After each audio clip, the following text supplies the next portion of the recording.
Hey everybody, BoatsDon'tSink here. Today I have Bang Dream Girls Band Party Volume 2. So I've decided that moving forward I'm going to do the top 10 cards and deck list videos separately, just to try to keep things a little shorter. So without any further ado, let's hop right into my top 10 cards for the set. At number 10 we have a Sparkly Smile, Saya Yamabuki. This is the 3/2 double R Saya. For 2 or less climax in waiting room, it gets -1 level in hand. On play, draw 2, discard 2, and then put the top card of your deck into your stock. And the climax combo is on reverse, pay 1, deal 1, and add a character from waiting room to hand. And it's on a standby. And I think that's the important part here, is the standby. Bang Dream now has, it can now play 8 standby climaxes that all have reasonable combos. Since before you were either playing a promo that did not have a combo, or the set 1 standby, which you couldn't really make a whole lot of use of the package around that without playing the gate as the second climax. So we now have 8 standbys that all have reasonable combos, and with this set and multi-live, we've now sort of rounded out the like standby targets we have. So we have lots of good level 2 and 3 and a pretty good lineup of level 1 standby targets.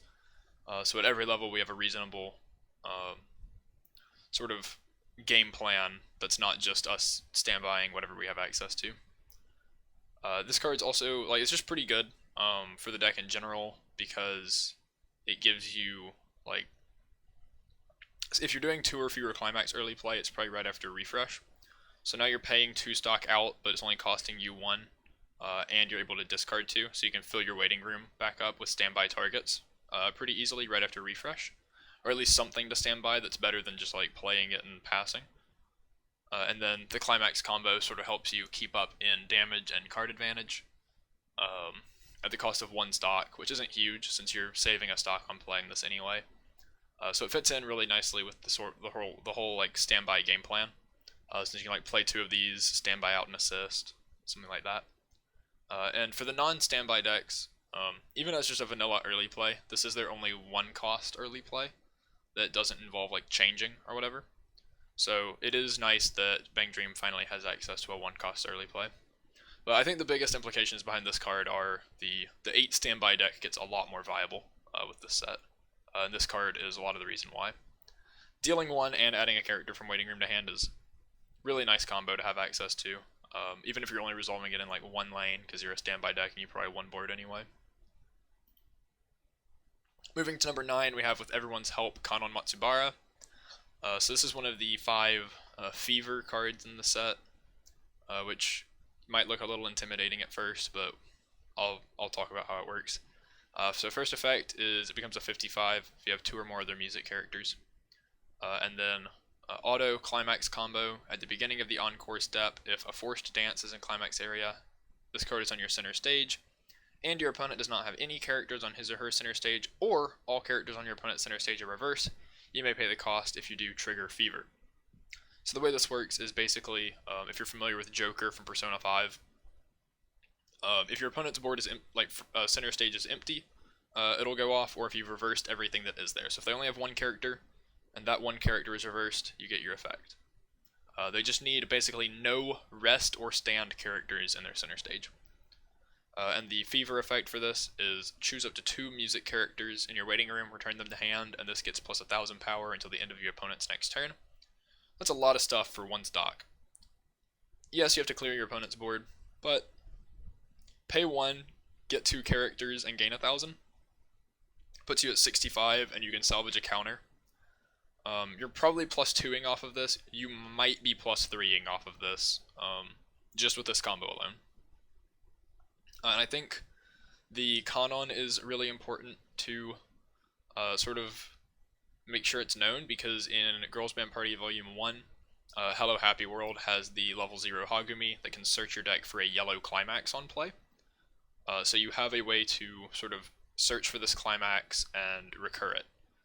And the Fever here plays really nicely into recurring itself, because if you do grab like a counter and gain power cross turn, you're able to win board on defense, which means offensively you don't have to win as many lanes, since your opponent's slots are already going to be direct attacks. You get to push damage, and then get fever very easily on the next turn, because you're not having to win actual lanes. So this is just a great card that sort of loops into itself with the ability to search yellow climaxes. And since you're not limited on what you can salvage, just any music character, like, you can splash this into any deck as long as you have yellow. You don't really have to be in a Hello Happy World shell. Number 8, we have Aya Maruyama, the idol, Aya Maruyama, because we needed to put her name in there twice. So this is another early play. This one's for 6 or more climaxes in Waiting Room, which is one you don't see very often nowadays. When it's placed on stage from hand, look at up to 3 cards from the top of deck, choose up to 1 from among them, put it in hand, put the rest into Waiting Room. And then when this becomes reversed, if you have 2 or more other music characters, and the battle opponent is level 3 or lower, you may reverse that character. So it's a level 3 bomb that checks top 3 to add 1 on play. This has some really weird uses. It can kill early plays, because you can just early play this for 6 or more climax and bomb their early play. It can also just be used to kill really big things at level 3. It's less relevant right now, but in about a month, when we get Rascal Does Not Dream of Bunny Girl Senpai, they have a Futaba that can reasonably reach about 20,000 power. So this card is great at reversing that, and just getting reverses in general. There's a couple of Fever level 3s with the same condition as the Kanon, where you have to basically win the entire board. So this is always going to win board against a level 3. So it can help with that, and it digs for your climaxes and stuff like that. So it's just a pretty versatile card that can fit into a bunch of slots, and it's going to have some pretty good meta-relevant uses down the line when we have level 3s that we're going to need to win board against. And it can just come down as an early play that cantrips, if you really need it, right? Like 8,000 is still big enough that you can just put it in front of something and side or kill, even, if you put this in for like level 1.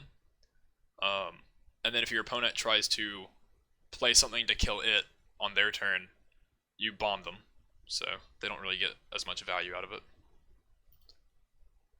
Number 7, what an idol is Maya Yamato.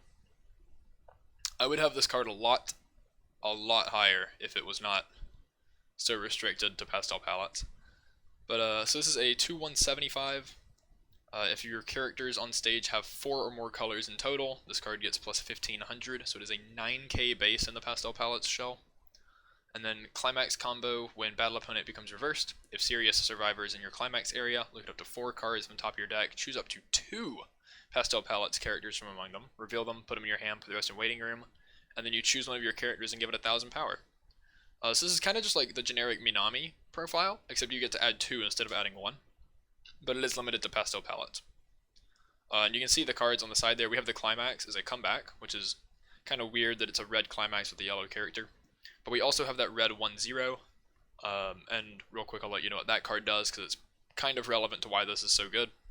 It's on play, you draw 1, discard 1, and then when you play the climax, you send that 1/0 from stage to Waiting Room, and then choose the 2/1 from your hand and play it to stage. So you're having to invest 1 extra card from hand to get these down. So we'll say, like, if you have a 7 card hand going into level 1, instead of just playing 2 level 1s in the climax, you go to 4, and then like climax twice back up to 6. Now we're having to play like 5 cards out of hand, so we go down to 2. But each of them is getting us 2 cards back when they're reversed, so we're going back up to 6 anyway. But we also have 9Ks on board, which means that we are probably also winning defensively, which most level 1 combos don't like costlessly plus and win board, whereas this one does. And since you get to add 2 out of top 4, you have a lot of like selection. Well, not a lot of selection, but a little more than normal Minami would. You don't have to make decisions between 2 cards on what to grab. And it's just going to win board, and you probably don't get to do it again next turn, but you get direct attacks and stuff like that. It carries on. But just the fact that it's basically like a +3 kind of, because it gets you the +2 off of its combo and then winning board, is really powerful. And pastel palettes having access to like the cards that are on play, clock a card from your hand, search, so you're not spending stock to search as much, and just so much support that pushes the 4-color theme. These are 10k with the green 1k assist behind them. And then you have the blue Brainstorm and the red Girls Band Party 1. There's a Chisato that becomes 7,000 power if you have 4 colors. So like you can just make your whole board huge with not a whole lot of investment. So yeah, good card. Also good climax trigger since it's off color. Number 6, I have our Sunset Tomoe Udagawa. This is a 1/0 with 3 effects. The first one is when your other Don't Stop Keep Going around Mitake is placed on stage from hand, that character gets plus 1500 until end of turn. Put this card into your stock. Second effect is a bond. You discard 1 to bond Don't Stop Keep Going around Mitake. And both of those effects that refer to the Ran, it's the 3/2 early play heal. And then the alarm is if this is top of clock and you have 4 or more music characters, beginning of climax phase, draw up to 2 and then discard 2. So I'll start with the 2 effects that refer to the Ran. Obviously the bond is a bond, it just increases the consistency of getting that card. The first effect is kind of interesting. The Ran is on play heal to memory if you have 2 or more of their music characters. So what will end up happening is we're kind of effectively like discarding the Tomoe, right? Because we're playing it from hand to bond, and then playing the Ran and sending the Tomoe to stock. So we're kind of turning our Ran heal into like a discard 1 heal to stock. We just have to discard the specific Tomoe. But that's fine, because if we get the Tomoe, we bond to the Ran anyway. And then we're giving it 1500, so you can see it's a 95 down there, so it's going up to like 11, which means we're giving it enough offensive power to do stuff. But the thing I mentioned about the Saya, BanG Dream doesn't really have 1 stock early plays. This effectively turns your Ran into a 1 stock early play that's still healing. And there's a bunch of stuff, I'll talk about the Ran later, because spoiler alert, she's on the top 10 list. There's a lot of synergy here that lets you sort of take advantage of this. If you don't want to discard the hand, you can just play Ran as a 2-stock healer, whereas most other heal to stocks, if you decide not to discard, you don't get the heal anyway. So if you decide to keep them as 2-stock early plays, you don't get the heal, but with Ran you still do. And being a bond means we can consistently grab this before we refresh or whatever and get it on the early play condition. The third effect, the alarm, is also pretty good and fits into kind of any deck. Both of these are fairly generic cards. If it's top of clock, you can draw 2, discard 2, which at level 1 is pretty good, because we're trying to dig for like level 1 climax combo.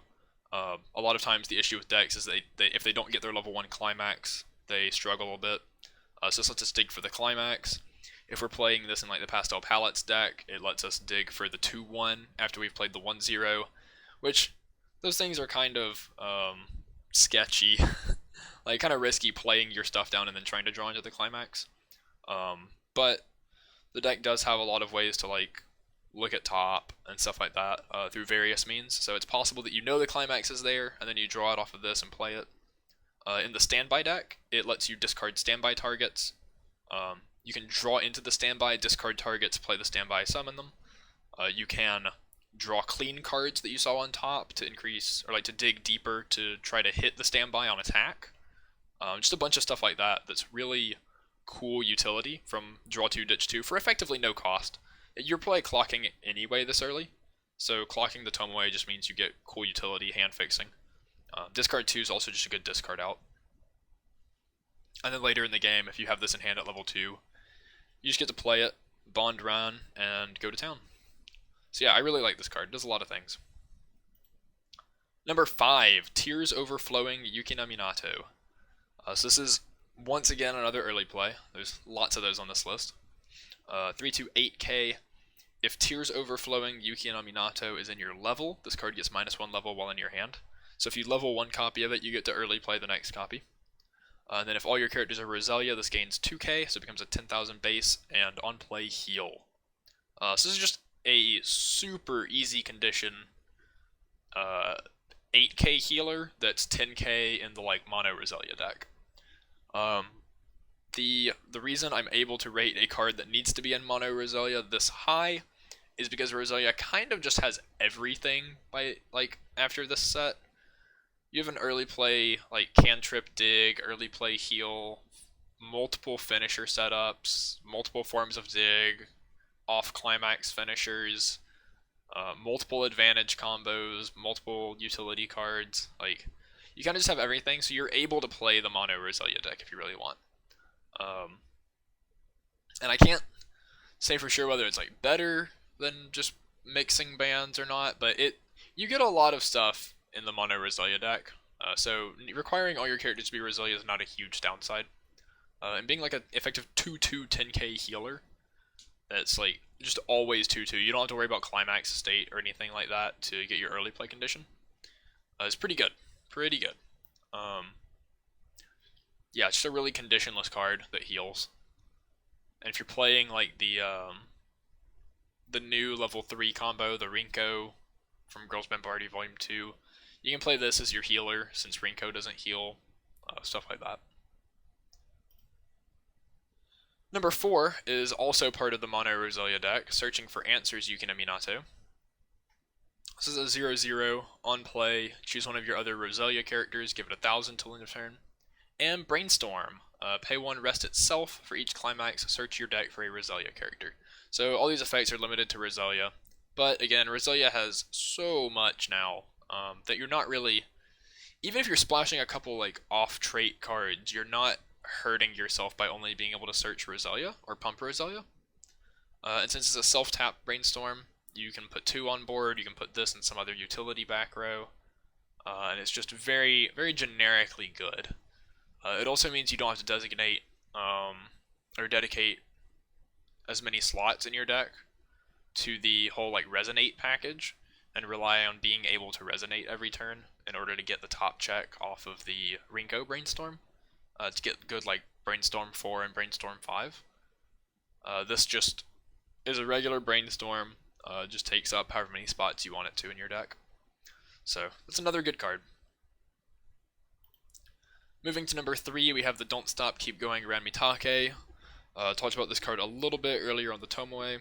It's 2 or fewer climax early play. On play, if you have 2 or more other music characters, so it's not specific to a band, you can choose one character in your clock, put it into your memory. That's relevant. The memory part's not, but being able to heal around alarms, you can heal the top card down to get an alarm, or you can, if you have an alarm on top, you can heal some other card out of your clock.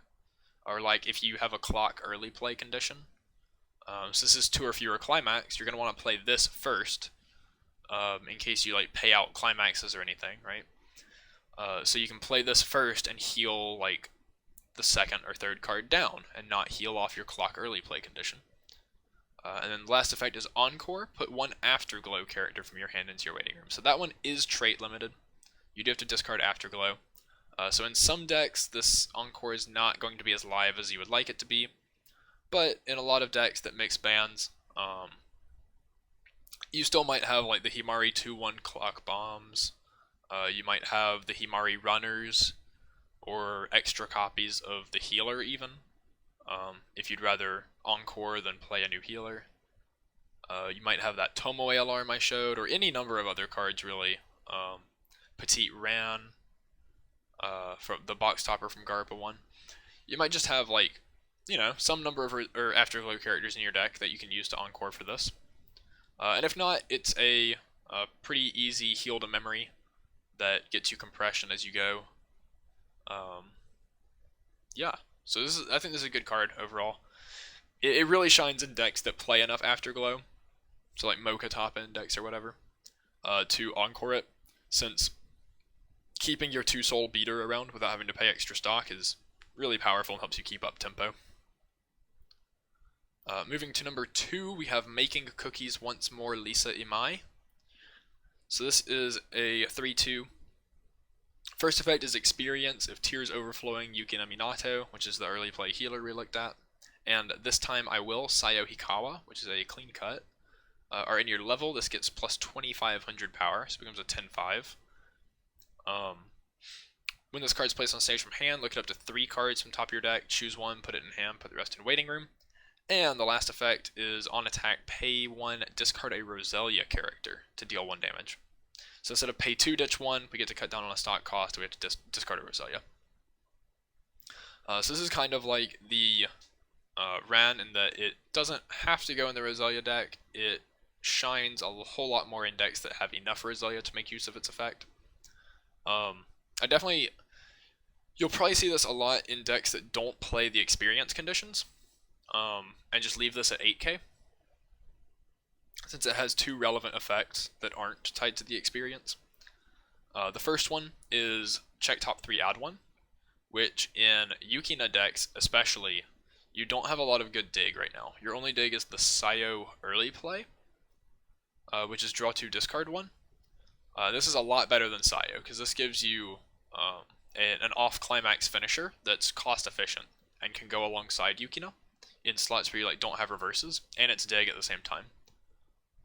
And speaking of off-climax finish, right, it's on attack, pay cost, deal 1. So if you have enough Roselia characters in your deck, even if you're not all Roselia, if you're playing say the Yukina level 1 combo, or you have extra Yukina 3s in your hand, or you're playing, I don't know, the Sayo level 0 bottom deck bomb, anything like that, you can pitch to this effect to deal 1, which gives you a good off-climax finisher in lanes where you can't Yukina, or you're playing this in Mocha maybe, and it's just something to put in lanes where you didn't have another Mocha because you needed to dig for climax or something. And since it can trips, the hand cost is even less relevant. It's also worth noting that this character is blue, and it deals damage on attack, not once per turn. So you can use the Girls Band Party 1 Aya Maruyama combo that stands a blue character to stand this and go on attack, deal 1, hit you, attack with Aya, stand this, do Aya's damage, and then attack with this again, deal 1 again, hit them again. There's a cool deck built around that where you're playing Irritating Girl and stuff like that to constantly refund the hand. So that's neat. But this mainly just especially goes in the Roselia deck, or any deck, as an off-climax finisher and cantrip tied into 1 card. Being 8k means you can clear your board to dodge reverses, which is pretty nice. And the number 1 slot that I have from the set is Star-Shaped Tambourine, Kasumi Toyama. So this is kind of the big hype card from the set anyway. I don't think anybody's surprised that this is number 1. It's climax combo, just 1 big wall of text. At the beginning of your encore step, if Let's Sing is in your climax area, this card is on your center stage, and you have another music character, that's the hard one. Perform the following effect 1 time each in any order. I'm actually going to start with the second effect, because I think they should be printed in this order. Put up to 1 card from the top of your deck into your waiting room, and reveal the top card of your deck. If that card is a level 1 or higher character, put it into your hand. So this is similar to the Bunny Union second part of the effect, where you just reveal top add. Unfortunately, this one only hits on characters, so you cannot add events. And before you reveal, you can put up to 1 from top of your deck into your waiting room. So since this is all at encore step, if you have 2 Kasumis and the first one reveals a level 0, the second one can put that into waiting room before it reveals. And the other effect that you resolve in any order is if your opponent does not have any characters on his or her stage, or all characters on your opponent's center stage are reverse, trigger Fever. So it's the same condition that we saw on the Kanon combo. And then the Fever effect is choose 1 music character in your waiting room and return it to your hand. So what's nice here, it's a 1-0, it's on a comeback, it plus 2s if you hit everything. So if you reverse your opponent's board, you get a card out of waiting room, and then you top check and might get a card off the top of your deck. So it's like a plus 1.5. But the cool thing is that even if you do not reverse everything on your opponent's board, you still get to do the reveal top effect. Only the salvage from waiting room is tied to winning the whole board. So it's a cool, you might reverse everything and get a really good turn, or even if you're playing against a wall deck, you can still get some advantage, and you have comeback triggers to back you up. So it's a really safe card that has a pretty high ceiling, and a relatively high floor compared to some combos. Your floor is not as high as something like the trial deck Yukina, but your ceiling's a lot higher. So it's a powerful effect for sure, especially in conjunction with there's the Kasumi level 1 bomb from Multi-Live. they can pump this 2k and win a lane against a level 1, like guaranteed. So you're not really concerned about power as much. You can get this thing up to like 9k with almost no effort. Then bomb a lane and just kill like whatever the level 0 is in the third lane. Or have another Kasumi and be like 8 in one lane, 7 in another, and bomb the third lane. And then you get like 4 cards off of it. So we can do some really powerful stuff. And unlike the other Kasumi combo, it doesn't take up slots for events. You probably want to play events in your deck anyway, but like sometimes with Christmas you just have games where there's no events in your waiting room when you try to combo, and that feels really bad. You don't have to worry about with this one. This one just you get the climax and you get the Kasumi and you go. So here's a quick recap of the top 10, starting from number 1 in the top left to number 10 in the bottom right. And here I have some honorable mentions. These were cards that you're probably going to see and are worth reading, especially if you're building decks, but were not quite good enough to make my top 10. So I'm just going to leave those up for a second. I'm not going to read through them. You can go and look them up and read through those yourself. I think most of them are fairly self-explanatory, but yeah. So thank you for watching. Next time I'll have some deck lists up focused around builds you can do for Band League with the new cards, and a couple of updates to the existing meta decks. So yep, thank you guys, and I'll see you next time.